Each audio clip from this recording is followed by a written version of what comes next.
Hi everyone, this is Bella from Unlock Your Design with a new Gene Key horoscope. February 15th is a very powerful day. We have two conjunctions that only happen once a year on the same day. I'm going to show you the astrological chart in just a moment. First, I want to take some time and introduce to you the fire starter archetype. That's where the sun is this week in Gene Key 30, hexagram 30, which is fire over fire. Here's the visual representation of the fire starter. The fire starter is in transit from February 13th to February 17th. In human design, this is the gate of feelings. In the I Ching, this is the hexagram of the clinging fire. In the gene keys, the frequency band goes from the shadow of desire to the city of rapture through the pathway of lightness. In the wheel that shows the elements of the I Ching, we can see that all the archetypes here in this eighth of the wheel have fire on the bottom. So this is the fire trigram. And in this case, like we said, it's fire over fire. In the shadow frequency, fire clings to what we feed it. Gift frequency, lighten up and shine bright. City frequency, rise into rapture. Gate 30 is in Aquarius. It's the revolutionary change agent, service to self-growth through the expansion of consciousness. Aquarius is fixed air. It's the energized air of the ethers that calls our consciousness to the cosmos. In modern astrology, it's connected to the 11th house. The ruler is Uranus. The part of the wheel where we have it is the transpersonal part, where we have integration of self with society.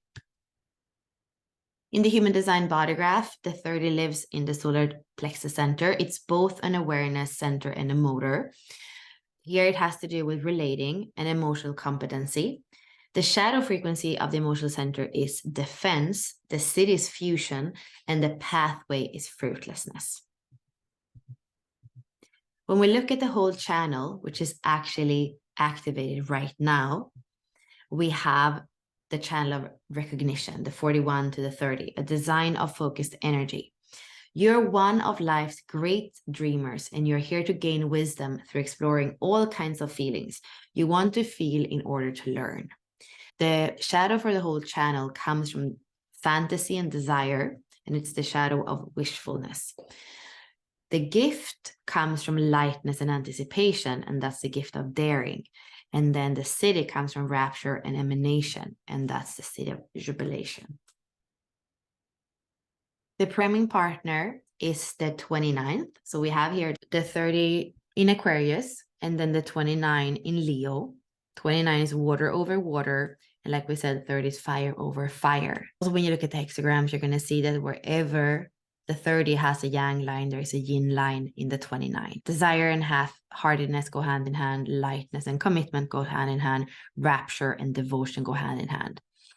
The 30 is in the collective circuitry, in the sensing circuit, in the abstract part of the chart. Here, it doesn't have to do with success or failure. It has to do with experience. And a lot of experiences together, when we look back, create wisdom. The main keynote here is sharing. So it's for the collective, for the future. We learn from experience and we move on in a way that is more evolved. When it comes to the animal totems for this gene key, Rosie Aronson and Richard Rudd has the meerkat.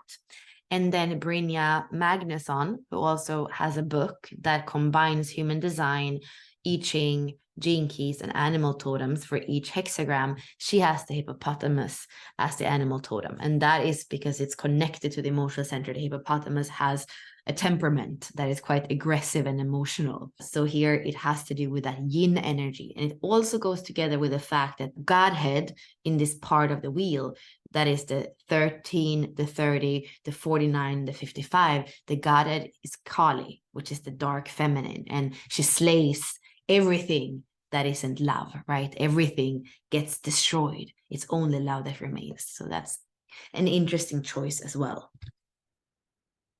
The crystal for Gene Key 30 is ametrine, and it makes me think of the rainbow colors that we have chosen for the emotional centers in the way we are portraying it in the 64 doors. Here we have the astrological chart, and here you have the two conjunctions that I was mentioning. So the Sun and Saturn, and Venus and Neptune. The sun has to do with our vitality. Saturn has to do with responsibility. They're only meeting once a year. The sun is shining on our responsibility, and it's connected right now this year to gate 30, to our desire, to Aquarius, to how are we moving on to the future. In one way, it's asking us what we really want and to put energy in what we really want as we're walking on to the future. When it comes to the shadows or the low frequencies, also shining light on where we could be slaves under our desire. I'm thinking about the tarot card 15, the devil. When is your desire actually a chain around your throat? And that's something that you need to look at, because in order to be able to move on in a more constructive way, you actually need to undo those ties or chains around your being so that you're free to move on, so that you can feel into your truth, so that you can evolve. There's a lot of energy that allows us to move forward. We have Jupiter coming out of its shadows, and now it's speeding up. So there's a lot of possibility for expansion that's coming here. We also have the moon in Sagittarius, which has a lot of optimism. Venus, on the other hand, is the planet of love, of beauty, of money, speaks about our values. And then Neptune has to do with inspiration, faith, that higher octave of Venus. They are coming together as well once a year. And this time they are coming together in the 36. This is where last year around this time, Jupiter and Neptune came together. That's actually where I lost my dad, and he had the 36 in his life's work. So probably for me, there is something to revisit. It's almost like a portal where possibly I can feel that contact with my dad, because Pisces and the 36 is quite out there. It's the messiness of life, but also here with Neptune, the veil can be very thin so that we can actually touch the spiritual, touch the other side, touch the souls. Pisces, being the last of the signs, is beyond what's human, what's tangible, what's practical. It's also a bit of a risk for it to feel quite out there.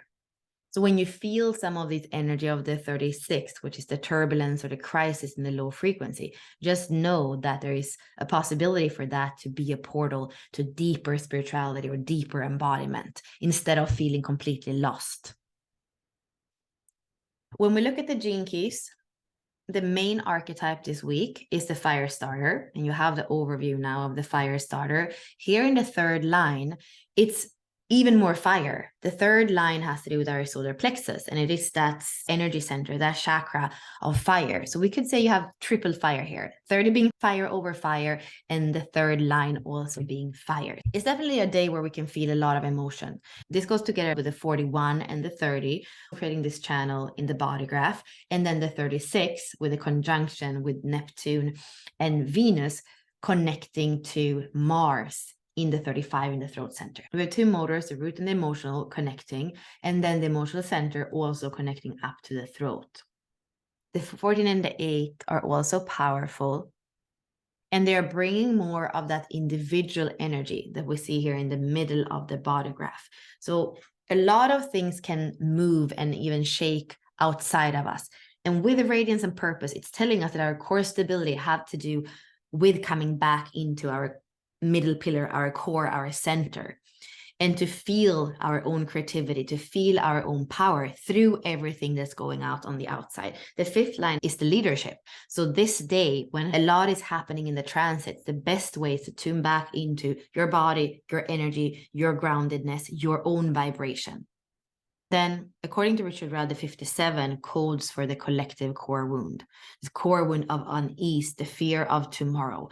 That is going to be highlighted through our relationships, through us being in the world, this feeling of not being able to have the heart completely open because we don't know what's going to happen, together with the core wound being in the 45.6, which is that fear of being dominated from the outside, and also the 6th line that feels the separation. So it can feel like we are on the wrong planet. It can feel like our relationships make us feel even more uneasy. Again, what I say here is to come back to that middle pillar, come back to your own unique energy, trust your own intuition. The recommendation is to be able to see from a higher perspective. It's going to be an intense day. Those are intense conjunctions. When we can use the far-sightedness of the 17 and the big perspective of the 6, we know that whatever we're feeling in the next few days, it's going to change, it's going to pass. So it's just to be with it, even when things are changing around us. How can we keep our center? This is a very good practice for everything that's going to happen moving forward. A lot of things are going to change. A lot of structures are going to fall apart. So how can we ground in ourselves and allow whatever happens to happen and know that what's supposed to crumble for us is going to crumble? And some of the things that are shaking us are an initiation into the next phase, the next step that we're ready for. Those are the main energies for February 15th. See you back very soon. Bye for now.